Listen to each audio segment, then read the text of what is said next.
Good morning, everyone. Today I will be discussing Module 3, the Philippine Revolution and Independence. This topic is essential in understanding our country's history, the sacrifices of our heroes, and how the struggles of the past shape our national identity. The road to Philippine independence was long and difficult. It involved revolutionary movements, key historical figures, and the fight for freedom against colonial rulers. Let's explore these events and their impact on the formation of our national identity. So let us discuss revolutionary movements. To begin, what are revolutionary movements? These are organized efforts by group of people to create political, social, or economic change, often through rebellion or war. In the Philippines, revolutionary movements arose because of Spanish oppression. The most significant was the Katipunan, founded by Andres Bonifacio in 1892. The Katipunan aimed to overthrow Spanish rule through armed revolution. The movement was inspired by Jose Rizal writings, which exposed the injustices under Spanish rule. The Philippine Revolution officially began in 1896, but after early failures, Emilio Aguinaldo took leadership and later declared independence on June 12, 1898. However, the victory was short-lived because Spain ceded the Philippines to the United States. This led to fight the Philippine-American War 1898 to 1902 as Filipinos resisted U.S. colonization. The revolutionary spirit continued during World War II when Filipinos fought against the Japanese occupation.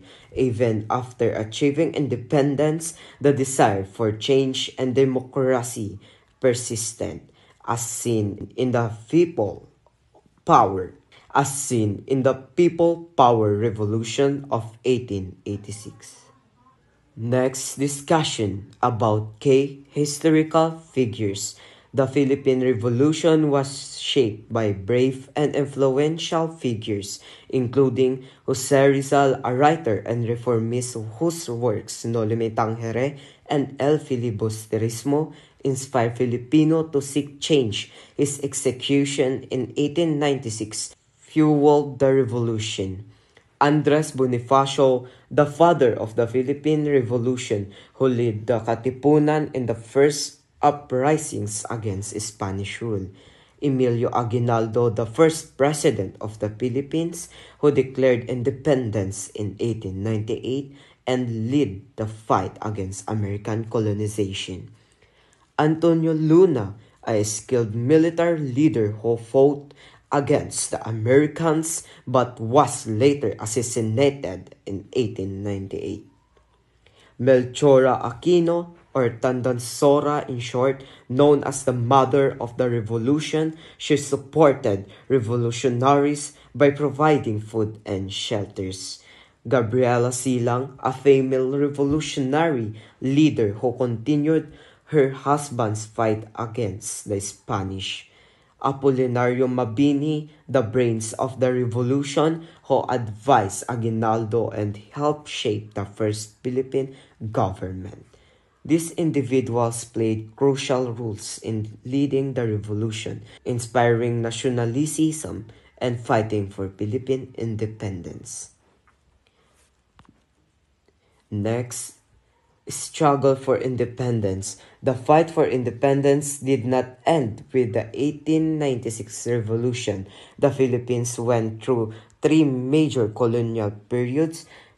Number 1, Spanish rule. 1565 to 1898, Filipinos faced forced labor, heavy taxation, and discrimination. The revolution started in 1896, leading to the Declaration of Independence in 1898. Second, American colonization, 1898 to 1946. Spain handed the Philippines to the U.S. in the Treaty of Paris, leading to Philippine-American War 1899 to 1902. The U.S. introduced a new government and education system, delaying full independence. 3. Japanese occupation 1941 to 1945. During World War II, the Japanese took control, leading to resistance movements like the Hokbalahap or Hokbong Bayan laban sa Hapon.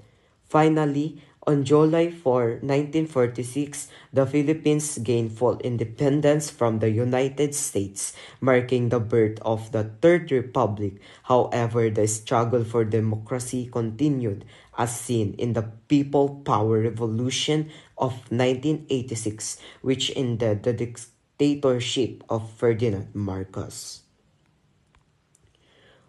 Part 4. Formation of National Identity. With independence came the formation of Filipino identity. With independence came the formation of Filipino identity. Be the revolution, Filipinos were divided by regional and ethnic differences. The fight for freedom helped unite them under a common cause. Several factors shaped national identity, language and education. Filipinos and English became official languages, strengthening national unity.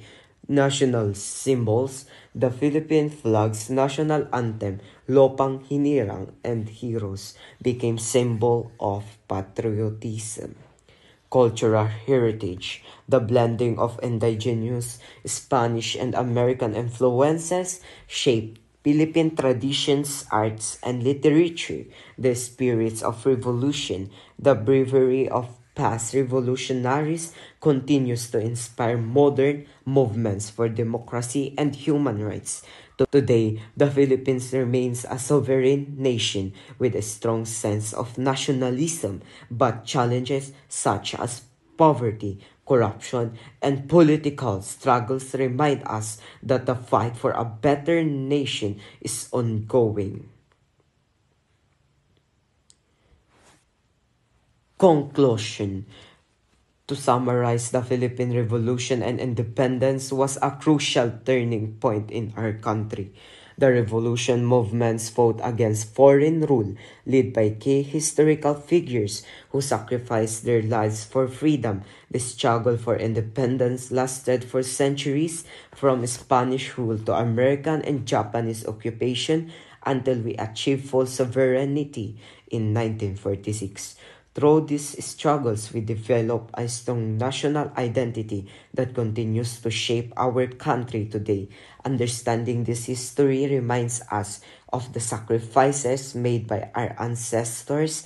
As Filipinos, it is our responsibility to honor their legacy by upholding democracy, unity, and nationalism. The revolution may be over, but the fight for a better future continues. Thank you for listening and good morning, everyone.